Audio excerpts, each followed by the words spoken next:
Hello all, it is Thursday, November 17th in the NBA. My best picks are on the way. It gives me no pleasure of doing this, but because we celebrate the winning days, because we're transparent, we have to recap the losing days, and yesterday was arguably the worst day we'll probably have all season long, an 0-4 day.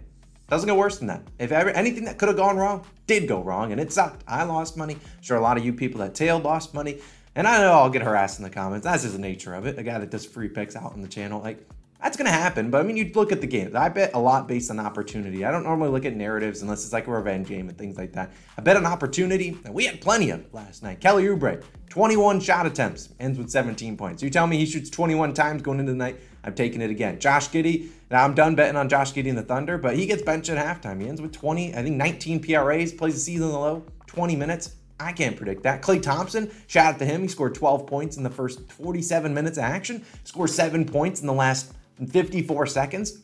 A game they're down 20 points in. Yeah, it feels a little sketchy. And then RJ Barrett, our added play of the day, goes 4 for 18, 0 for 9 from 3. I mean, we bet on opportunity, and it burned us. And like I said, I've talked about it day in and day out. Bad days are going to happen. I mean, you can't avoid a bad day. You can't go, I don't know, 200-something days betting the NBA and not have bad days. It's going to happen. And you look at the units, we're still up 20 units on the season. The best bet segment still cashed at a 69% clip. For reference, this time last year, about a month into the NBA season, I believe a month technically is tomorrow. But look, we were only up 4 units. The fact we're up over 21 already, great. We're going to have bad days. Some overcorrecting is going to happen. But this is what happens when how you can tell people are going to be here for the long run is how are you going to manage your bankroll? I obviously try to, pound it into your guys' head, but if you're going out here putting 2, 3, 4 units on a best bet, trying to win back all your units, you're not going to make it. I mean, there's 196 days until game 1 of the NBA Finals. Put that in your brain, 196 days.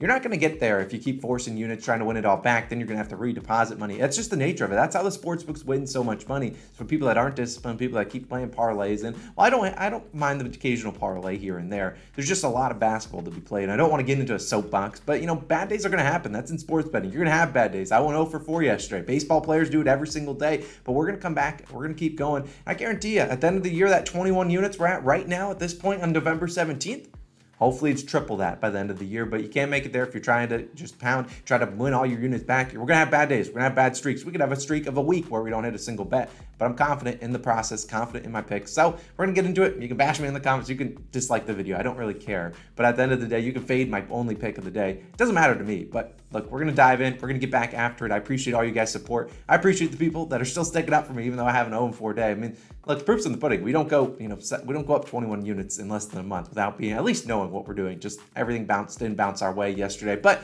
we do have a couple NFL best bets videos. If you want to go check out those posted yesterday, go check it out for Thursday Night Football and for Sunday. We only have 3 games on today.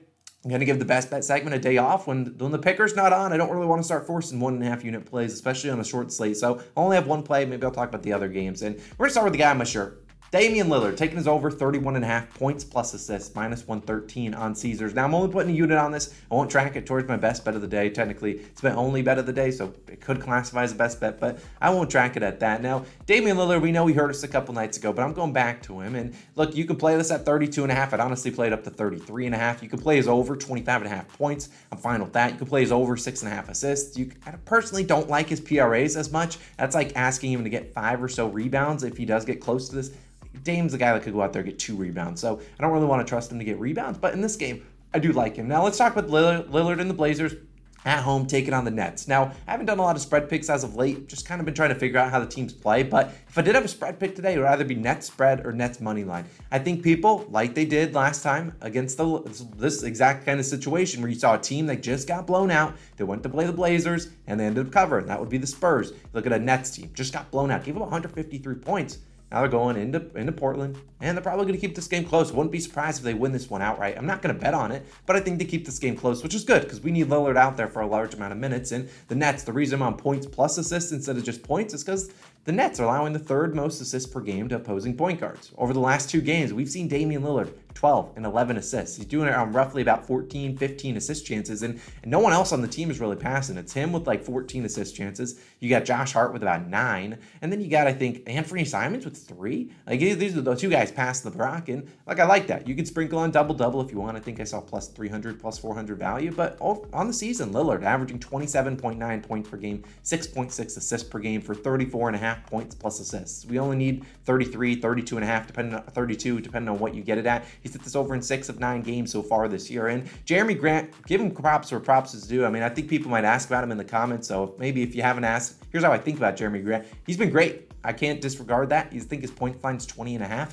He's been really good. He could hit that, but I do want to caution people, he will be guarding Kevin Durant and be guarded probably by Kevin Durant, so I'd be a little bit skeptical. That's foul trouble potentially against Durant and spending a lot of energy on the defensive side just trying to stop Durant. He's going to have the ball in his hands a lot. And also, Kevin Durant's a pretty good defender, so I don't love that matchup for him. I like Lillard, who's going to have a pretty decent matchup, and he's played well against Kevin Durant. We know when they play, stars play stars. They normally show up. Lillard averaged 32 points per game and 6.3 assists per game in his last 7 versus Kevin Durant, hitting this over in 5 of 7 games. One of them he did finish on the hook. We'd also know personally that Lillard coming off not a great game. He still hit this over because he had, I think, 22 points and 11 assists, but shot 40% from the field, 2 for 9 or 22% from 3. Only attempted 5 free throws. We know Damian Lillard, guy that averages 9 free throw attempts. We had a game where he took his over. He had 17 free throw attempts. That's certainly in the realm of possibility. Should get back to that, 8, 9 free throw attempts in this game for a Nets team that plays pretty aggressive defense. So I really like Lillard. I think the Nets are going to play better defense than they did in their last game, giving up 153 points. But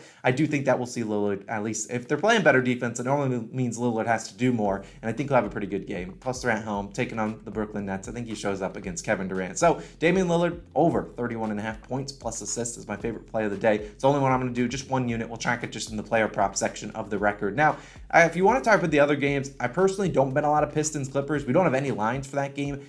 I just don't like betting a lot of those either teams. I think Cade Cunningham's still out. I just don't want to touch that team. And then Clippers, you never know who's playing for them until 3 minutes before tip-off. And then as for the other games, Spurs versus Kings, I looked at De'Aaron Fox's over in points or points plus assists, but the Spurs are a team that you never really can trust. Could they get blown out today? Could they be good today? I don't really know. Fox has a great matchup on paper. I think a lot of people are going to be on his overs. I just don't really want to trust a lot of Kings players. I think Jakob Poeltl goes under in points for what it's worth. He just scored like 30 points and they didn't even change his line, so he probably goes well under that. But him and Sabonis are just going to have a foul fest in my opinion. They always play each other and they always foul. Each gets 4 or 5 fouls. So like I don't want to touch that game. I just want to touch this Nets versus Blazers game. Probably the only game I'll probably watch tonight a lot of. So Damian Lillard, go get it done. Over 31.5 points plus assists. Now, time to shout out some All-Stars. You guys are the real MVPs. Thank you guys all so much for supporting the channel, regardless if we have good or bad days.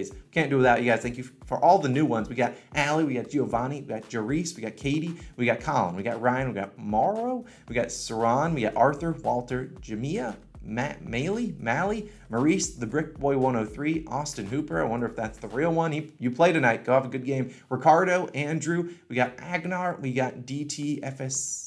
I appreciate you guys so much for supporting the channel. Really does mean a lot. Yesterday wasn't exactly the best way I'd like to celebrate calling our shot birthday. For the record, my birthday isn't until March, but calling our shot's birthday is November 16th. Terrible day. We had a lot of cake, if you know what I mean. Now, well, that could be taken a couple different ways. Just disregard I even said that. Thursday Night Football, Titans-Packers video, already live on the channel. Put it up on there. Week 11 Best Bets video, also live, already on the channel. Go check out those videos. NFL, we're going to have kick butt week. Appreciate you guys as always. We'll be back tomorrow. Hopefully 1-0. We'll get back to the drawing board. Let's start winning back some units. See you guys back again in the morning.